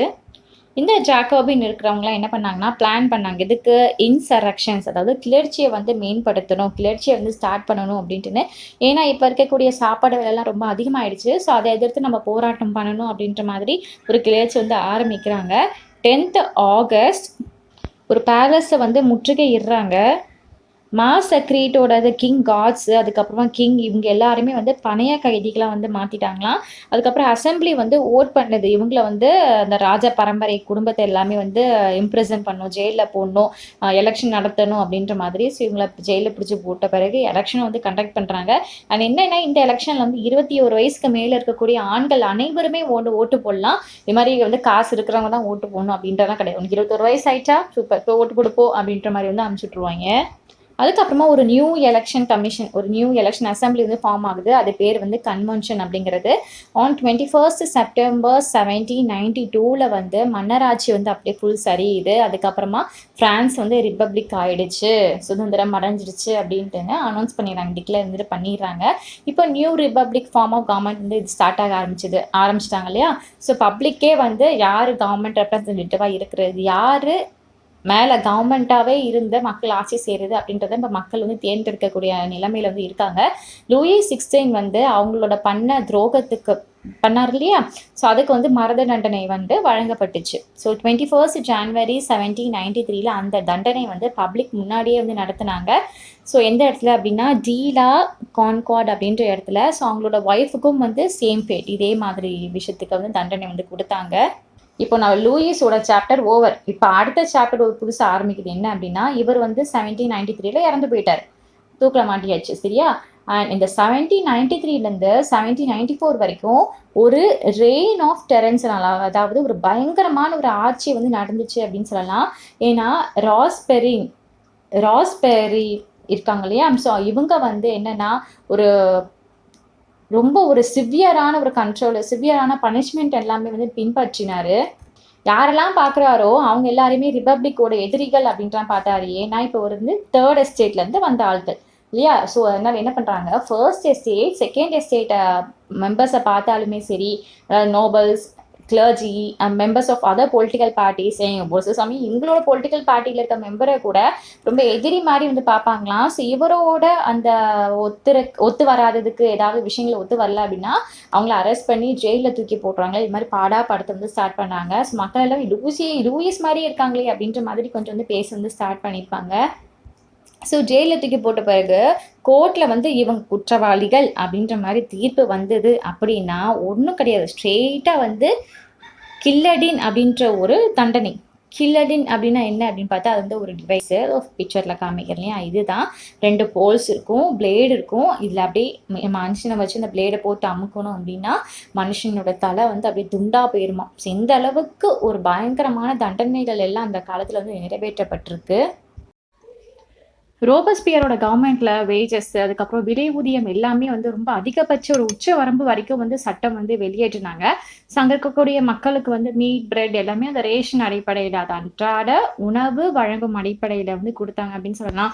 விவசாயிகள் வந்து தங்களோட தானியங்களை வந்து வேறு ஒரு ஊருக்கு எடுத்துகிட்டு போய் வேறு ஒரு சிட்டிக்கு கொண்டு போய் அவங்க வந்து விற்க ஆரம்பிச்சாங்க. ஆனால் என்னென்னா விவசாயிகள் நினைச்ச ப்ரைஸ்க்கும் வந்து விற்க முடியாது. கவர்மெண்ட் வந்து இந்த ப்ரைஸில் தான் தானியங்கள்லாம் வந்து விற்கணும் அப்படின்னு ஒரு ஃபிக்ஸட் அமௌண்ட் கொடுத்துருப்பாங்க. ஸோ அதை பிரகாரம் தான் வந்து விவசாயிங்க வந்து விற்க வந்து ஸ்டார்ட் பண்ணாங்க.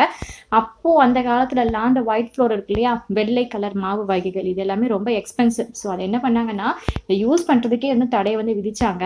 எல்லா சிட்டிசனுக்குமே ஈக்குவலான அந்த பிரெட் அது எல்லாமே வந்து கொடுத்தாங்க. அது வந்து வெள்ளை மாவில் பண்ணாமல் ஹோல் வீட்டு ஃப்ளோர் இருக்கு, கோதுமை மாவு, கோதுமை மாவில் தான் அந்த பிரெட்டெல்லாம் ரெடி பண்ணி அங்கே இருக்கக்கூடிய எல்லா மக்களுக்கும் வந்து கொடுத்தாங்க. இந்த ட்ரெடிஷ்னலான வார்த்தைகள் சிலதெல்லாம் இருக்கு இல்லையா, சார், மேடம் அப்படின்னு சொல்றதுனா, சாரை ஆண்களை சொல்லுவாங்க, மேடம் அப்படிங்கிறத பெண்களை சொல்லுவாங்க. ஆனால் இப்போ வந்து என்னாச்சு அப்படின்னா எல்லா ஃப்ரெஞ்ச் மென் அண்ட் விமன் எல்லாரையும் டோட்டலாக சிட்டிசன், இந்த நாட்டோட பிரஜைகள், குடிமக்கள் அப்படின்ட்டுன்னு ஃபுல்லாக பொதுவாக சிட்டிசன் அப்படின்னு அழைச்சாங்களாம். அங்கே இருக்கக்கூடிய சர்ச்சஸ் எல்லாமே வந்து மூடப்பட்டது. அப்புறம் சர்ச்சுக்கு சொந்தமான அந்த பில்டிங் எல்லாமே இருக்கும் இல்லையா, அதெல்லாம் வந்து கன்வெர்ட் பண்ணி ஸ்டார்ட் பண்ணாங்களாம். எப்படி கன்வெர்ட் பண்ணாங்க அப்படின்னா ஆஃபீஸஸ், அப்புறம் பராக்ஸ், அதாவது இராணுவ குடியிருப்பு பகுதியாக வந்து மாற்றினாங்க. ஜூலை 1794 வந்து ரோபஸ்பியர் வந்து கோர்ட்டால் தண்டிக்கப்பட்டு வந்து அரெஸ்ட் பண்ணுறாங்க. ஸோ அரெஸ்ட் பண்ணிவிட்டு அடுத்த நாள் வந்து கில்லடியனுக்கு வந்து அனுப்பப்படுறாங்க. ஸோ அவங்க சிவியர் பனிஷ்மெண்ட் இருக்குது, தலை துண்டித்து இறப்பாங்க. ஸோ அந்த மாதிரி அந்த பனிஷ்மெண்ட்க்கு வந்து அனுப்பப்படுறாங்க. ஸோ இவர் வந்து அந்த தண்டனை கொடுத்ததுக்கு அப்புறமா ஒரு நியூ கான்ஸ்டியூஷன் வந்து ஒரு இன்ட்ரடியூஸ் ஆகுது. இந்த ஒரு சொசைட்டில வந்து உரிமையாக்கப்படாத பிரிவுகள் இருக்கு இல்லையா, அங்கேருந்து வாக்கெடுப்பு அப்படிங்கிறது மறுக்கப்படுது. ஸோ இந்த டைம் தான் வந்து மிலிட்ரி டைரக்டராக நெப்போலியன் போனாபார்ட் வந்து என்ட்ரி ஆகுறாங்க. மோஸ்ட்லி அந்த விமென்ஸ் எல்லாமே இந்த தேர்ட் எஸ்டேட்டில் இருப்பாங்க இல்லையா, அவங்க எல்லாமே வந்து அவங்களோட வாழ்வாதாரத்துக்கு வந்து வேலை பார்ப்பாங்களாம். ஸோ அவங்க வந்து ஒரு லாண்ட்ரி ஒர்க்கரா, ஒரு பூக்களை விற்கிறவங்களா, வெஜிடேபிளை வந்து மார்க்கெட்டில் போய் விற்கிறவங்களா, வீட்டு வேலைகளுக்கு போவாங்க தெரியுமா, அந்த மாதிரி பணிப்பெண்களா, இந்த மாதிரி எல்லாமே வேலைகளை பார்த்து கொஞ்சம் கொஞ்சம் காசு சேவ் பண்ணிட்டு இருந்தாங்களாம். நிறைய விமென்ஸ்க்கு வந்து படிக்கிறதுக்கோ வேலைக்கு போய் அது வேலை விஷயமா கற்றுக்கிறதுக்கோ அந்த மறுப்பு வந்து ரொம்பவே ஒரு ஸ்ட்ரிக்டாக இருந்துச்சு. நிறைய அந்த உயர்குடியில் பிறப்பாங்க இல்லையா, நோபல்ஸ், அந்த அப்புறமா வந்து காசு அதிகமாக இருக்கக்கூடிய அந்த வெல்த்தியர் பர்சன், அவங்களோட பெண் பிள்ளைங்க மட்டும் தான் வந்து படிக்கிறதுக்கு அப்படின்னு அலோவ் பண்ணாங்க. அதுக்கப்புறம் கொஞ்ச நாள் கழிச்சு அவங்க படிப்பு முடிச்ச பிறகு நல்ல பையனை பார்த்து மேரேஜ் பண்ணி வச்சிருவாங்களா. வேலைக்கு போகணும் அந்த மாதிரி ஒரு இதெல்லாம் கிடையாது. படிக்கிறது ஆசைனா ஓகே படிக்கட்டும், அதுக்கப்புறம் மேரேஜ் தான் அப்படின்ற மாதிரிலாம் வந்து சொல்லியிருந்தாங்களாம். இந்த வேலைக்கு போகிறாங்க ஒர்க்கிங் விமென்ஸ். ஸோ அவங்க வந்து வீட்டையும் பார்த்துக்கிட்டு குழந்தைகளையும் பார்த்துட்டு குக் பண்ணிட்டு இந்த தண்ணி எல்லாமே இப்போ நம்ம மோட்ரு போட்டு எடுக்கிற மாதிரிலாம் வந்து வசதிலாம் வர ஃபுல்லாக டேப்பை திறந்துட்டு டேப் வாட்டர் அப்போல்லாம் வராது. எங்கேயோ போயிட்டு ஆற்றுலையோ குளத்துலையோ நீர்கள் எல்லாமே இல்லைன்னா கிணத்துலையாவது நீர் அதுக்குள்ள வந்து எடுக்கணும். ஸோ இதை மாதிரி தண்ணி எடுக்கிற வேலையும் பார்த்துக்கிட்டு எல்லா வேலையும் பார்த்துக்கிட்டாங்க. இன்னொன்று என்னன்னா, ஆம்பளைங்களுக்கு கொடுக்குற சம்பளத்தை விட பெண்களுக்கு சம்பளம் அவங்கள விட கம்மியாக தான் கொடுத்தாங்க. இந்த ஈக்குவலாகவே அவங்க வேலை பார்த்தாலுமே ஆண்களை விட பெண்களுக்கு வந்து சம்பளம் அப்படிங்கிறது கம்மி தான் அப்படின்ற மாதிரி வந்து இருந்தது. இந்த பெண்களோட கருத்துக்களை கேட்கறதுக்கும் அவங்களோட இன்ட்ரெஸ்ட் தெரிய வைக்கிறதுக்கும் எந்த ஒரு சட்டமே இல்லை. அதனால நிறைய இன்ட்ரெஸ்டட் விமன்ஸ் எல்லாம் சேர்ந்து என்ன பண்ணாங்களா, தனக்குன்னே ஒரு பொலிட்டிக்கல் கிளப் வந்து உருவாக்குனாங்க. நியூஸ் பேப்பர்ல வந்து பத்திரிகை பிரகடனம் செய்ய வந்து ஸ்டார்ட் பண்ணாங்க. கிட்டத்தட்ட இந்த காலகட்டத்தில் வந்து 60 விமன் கிளப் வந்து டிஃப்ரெண்ட் அந்த பிரெஞ்சு சிட்டிலேயே வந்து ஸ்டார்ட் பண்ணாங்க. அதில் ஃபேமஸாக இருந்தது எது அப்படின்னு பார்த்தா the society of revolutionary and republican women அப்படின்ற ஒரு கிளப் தான். ஸோ இப்படி பெண்கள் வந்து முன்னேறி போயிட்டு இருக்கும்போது ஒரு விஷயம் வந்து பெண்களை ரொம்ப டிஸப்பாயின்மெண்ட் பண்ணிச்சு. என்னன்னா, அந்த கான்ஸ்டியூஷன் ஆஃப் 1791 பிரகாரம் பெண்கள் எல்லாரையும் வந்து பாசிவ் சிட்டிசன்ஸ், அதாவது ஓட்டு போட உரிமை இல்லாத பாசிவ் சிட்டிசனை அனௌன்ஸ் பண்ண வந்து பெண்கள் மத்தியில் ரொம்ப ஒரு அதிருப்தி வந்து ஏற்படுத்துச்சு. இந்த ஒரு டிமாண்ட் அவங்க வந்து எங்களுக்கும் ஓட்டுரிமை வேணும், நாங்களும் அசம்பிளியில் வந்து எலெக்டட் ஆகணும், கலந்துக்கணும், எங்களுக்கும் இந்த பொலிட்டிக்கல் ஆஃபீஸில் எல்லாமே வந்து பதிவை மேற்கொள்ளணும் அப்படின்ற ஒரு இதெல்லாம் இருக்குன்ட்டு இவங்களோட கருத்துக்களை எல்லாமே வந்து முன்வைக்க ஸ்டார்ட் பண்ணுறாங்க. அதுக்கப்புறம் கொஞ்ச நாள் கழிச்சு இந்த கவர்மெண்ட் ஸ்கூல் அப்படின்னு ஸ்டார்ட் பண்ணாங்க. ஸ்டேட் ஸ்கூல்னு சொல்லுவாங்க. ஸோ கவர்மெண்ட் ஸ்கூல் வந்து ஸ்டார்ட் பண்ணுறாங்க. அதுக்கப்புறமா பெண்கள் இப்படி நல்லா தங்களை தானே மேம்படுத்தி வெளியே வர ஆரம்பிக்க ஸ்கூலிங் அப்படிங்கிறது கேர்ள்ஸ்க்கு வந்து கம்பல்சரி அப்படின்ற ஒரு இதுவும் வந்து கொண்டு வந்தாங்க. படிக்க ஆசைப்பட்டா கேர்ள்ஸ்லாம் வந்து ஃபர்ஸ்ட் படிக்கவே போகக்கூடாது அப்படின்ற மாதிரி இருந்தது. இப்போ அப்படிலாம் கிடையாது. ஆசைப்பட்டா கண்டிப்பாக பெண்களுக்கும் படிக்கிறதுக்கு உண்டான உரிமை அவங்களுக்கும் இருக்குது அப்படின்ற மாதிரி வந்து கொண்டு வந்தாங்க. இல்லை நீ படிக்க போனோன்னா அம்மா அப்பா வந்து மேரேஜ் பண்ணி வச்சிருவாங்க அப்படின்னு சொன்னால் அது வந்து சட்ட பிரகாரம் கொடுத்தாங்க. பெண்ணோட விருப்பம் இல்லாமல் பெண்களுக்கு குழந்தைங்களுக்கு திருமணம் பண்ணி வைக்கக்கூடாது அப்படின்ற சட்டமும் வந்து இயற்றப்பட்டது அண்டர் த சிவில் லா. அதுக்கப்புறமா டிவோர்ஸ், ஒருத்தனை பிடிக்கல அப்படின்னா சகிச்சுட்டு வாழக்கூடிய தன்மை வேண்டாம், டிவோர்ஸ் பண்ணிக்கலாம், விவாகரத்து வாங்கிக்கலாம் அப்படின்ற சட்டமும் லீகலாக வந்து மாறிச்சான். அதுக்கப்புறமா பெண்கள் வந்து வேலைக்கு உண்டான அந்த ட்ரைனிங் போக வந்து ஸ்டார்ட் பண்ணாங்க. அவங்க வந்து ஆர்டிஸ்டாக வந்து ஸ்டார்ட் பண்ணாங்க. அப்புறம் அவங்களால முடிஞ்ச அவங்களுக்கு தெரிஞ்ச ஒரு ஸ்மால் ஸ்கேல் பிஸ்னஸ்லாம் இருக்கும் இல்லையா, ஸோ அதெல்லாம் வந்து அவங்க வந்து எடுத்து நடத்த வந்து ஸ்டார்ட் பண்ணாங்க. அந்த அளவுக்கு ஒரு ஃப்ரீடம் வந்து அவங்களாவே எடுத்துக்கிட்டாங்க கொஞ்சம் கொஞ்சமாக. அதுக்கப்புறம் அந்த விமன் மோட்டிவ் என்னது, அந்த மூமெண்ட் என்னது, அந்த ஓட்டிங் ரைட்ஸ் அல்ல, தனக்கும் ஓட்டு போட ஒரு உரிமை வேணும், அதுக்காக தொடர்ந்து போராடிட்டே இருக்காங்க. எவ்வளோ வருஷம் போராட்டம் அப்படின்னு பார்த்தா ஒரு 200 வருஷம் போராட்டம். ஃபைனலாக வந்து 1946 அப்போ தான் வந்து இந்த ஃப்ரான்ஸில் இருக்கக்கூடிய விமனுக்கு வந்து இந்த ஓட்டு உரிமை அப்படிங்கிறது விமனுக்கும் இருக்குது அப்படின்னு வந்து உறுதி வந்து செய்யப்பட்டது. நெக்ஸ்ட் பார்க்க போகிற டாபிக் வந்து அபாலிசேஷன் ஆஃப் ஸ்லேவரி அப்படிங்கிறது அடிமைத்தனத்தை வந்து ஒழிக்கிறது அப்படின்னு அர்த்தம். மோஸ்ட்லி வந்து ஜாக்கோபின் அந்த பார்த்தோம் இல்லையா, ஸோ அதோட ஒரு சமூக சீர்திருத்தத்தில் ஒரு முக்கியமான ஒரு விஷயம் என்ன அப்படின்னு பார்த்தா இந்த அபாலிஷ் ஸ்லேவரி, அடிமைத்தனத்தை ஒழிக்கிறது அப்படிங்கிற மாதிரி இந்த பிரெஞ்சு காலனிஸ்லேருந்து முற்றிலுமாக தூக்கிடணும் அப்படின்ற மாதிரி. இந்த காலனிஸ் இன் கரிபியன் அதில் முக்கியமான பர்சன்ஸான மார்டினிக்யூ, சான் டாமிங்கோ இன்னும் ஒரு சில பேர் இருக்காங்க. ஸோ இவங்க எல்லாம் தான் இம்பார்ட்டன்ட் சப்ளையர் கமோடிட்டி. எது சப்ளை பண்ணுறாங்க அப்படின்னு பார்த்தா டொபாக்கோ, இண்டிகோ, சுகர், காஃபி, இது எல்லாமே. ஆனால் அதில் வேலை பார்க்குறதுக்கு அந்த பிளான்டேஷன் பண்ணுறதுக்கு ஆட்கள் வேணும் இல்லையா, ஆட்கள் இல்லாமல் என்ன பண்ண முடியும், அப்போ தான் மிஷினரிலாம் எதுவும் கிடையாது, ஃபுல்லாக வந்து மேன்மேட் ரிசோர்ஸ் மட்டும் தானே. ஸோ ஆட்கள் வேணும். ஆனால் யூரோப்பில் இருக்கக்கூடிய அந்த தொலைதூர அந்த அறியாத இடத்துக்கு வந்து வேலை செய்கிறதுக்கு வந்து நிறைய பேர் வந்து விரும்பலை. அதனால் பிளான்டேஷனில் லேபர் ஷார்ட்டேஜ் அப்படின்றது ஏற்பட்டது. அதனால் வந்து யூரோப், ஆப்பிரிக்கா, அமெரிக்கா இடையிலான ஒரு ட்ரையாங்குலர் அடிமைத்துவம் வந்து ரொம்ப ஃபேஸ் பண்ணிச்சு. அடிமைக்கு வந்து ஆட்களை வேலைக்கு காசு கொடுத்து வாங்கி வேறு இடத்துல வேலை பார்க்குற மாதிரி அந்த அடிமைத்துவம் வந்து அதிகமாகவே இருந்துச்சு. அப்புறம் ஃப்ரெஞ்ச் மர்ச்சன்ட்ஸ் என்ன பண்ணாங்க அப்படின்னா பயணம் பண்ணாங்க.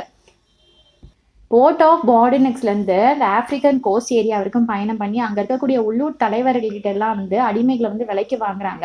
அவங்களுக்கு வந்து முத்திரையிடுறாங்க நீங்கள் அடிமைகள் அப்படின்ற மாதிரி ஒரு தெரிஞ்சுக்கிறதுக்காக, தனித்துவமாக தெரிஞ்சுக்கிறதுக்காக ஒரு முத்திரையிட்டு அப்புறம் அந்த அட்லாண்டிக் ஃபுல்லாக இருக்கக்கூடிய அங்கேருந்து அந்த கரபியன் வரைக்கும் வந்து 3 மாதம் அந்த கடல் பயணம் வந்து மேற்கொள்கிறாங்க.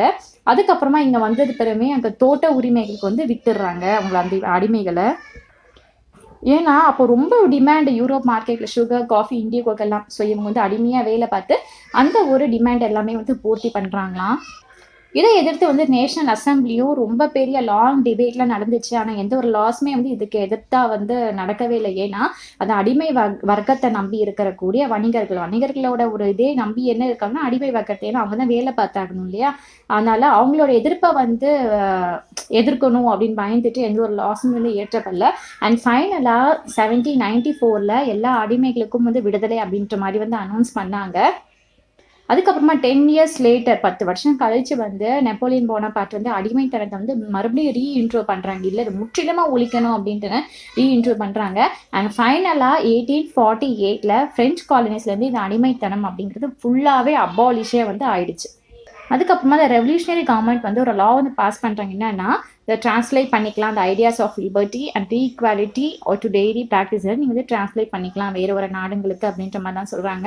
அப்புறம் 1789 வந்து சென்சார்ஷிப் வந்து அபாலிஷ் பண்ணப்படுது. ஃப்ரீடம் ஆஃப் ப்ரெஸ், அதாவது ஃபர்ஸ்ட் வந்து ப்ரெஸ்ஸில் ஏதாவது நியூஸ் வந்து நம்ம கொடுக்க போகிறோம் அப்படின்னா யாராவது அந்த கவர்மெண்ட்டை எதிர்த்து பேசினா வந்து அந்த ப்ரெஸ்ஸை இழுத்து மூடிடுவாங்க, ப்ரெஸ்க்கு சம்மந்தமான நிலத்தில் சபை பறிச்சிருவாங்க. பட் அப்படிலாம் இல்லாமல் அவங்க கருத்துக்களும் நீங்கள் வந்து நியூஸ் பேப்பரில் எல்லாமே ஃபுல் வந்து நீங்கள் வந்து ரிலீஸ் பண்ணலாம் அப்படின்ற மாதிரி வந்து சொல்லிடுறாங்க.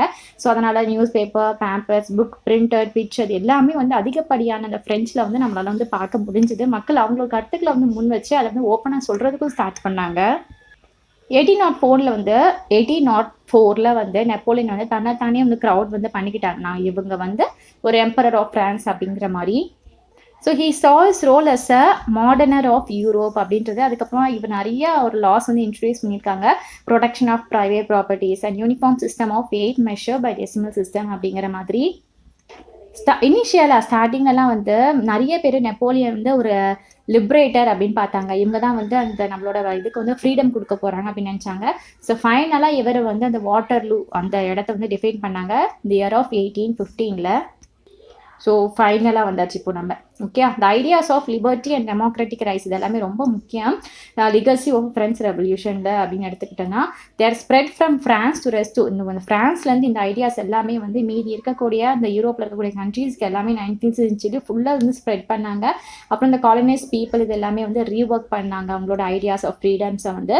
திப்பு சுல்தான் அண்ட் ராம் மோகன் ராய், ஸோ இவங்க 2 பேரும் இவங்களோட ஐடியாஸையும் முன்னிறுத்தி ஃபுல்லாக ஃப்ரான்ஸ்லேயே வந்து பரப்புனாங்க. ஸோ இவங்க 2 பேரும் ரொம்ப முக்கியமான ஒரு பர்சன் அப்படின்னு சொல்லலாம். ஸோ இதோட இந்த வீடியோ முடிஞ்சுது. ரொம்ப ரொம்ப ரொம்ப ரொம்ப பெரிய லெசன். ஓகேவா? ஸோ ஃபுல்லாக உங்களுக்கு நான் எக்ஸ்பிளைன் பண்ணியாச்சு.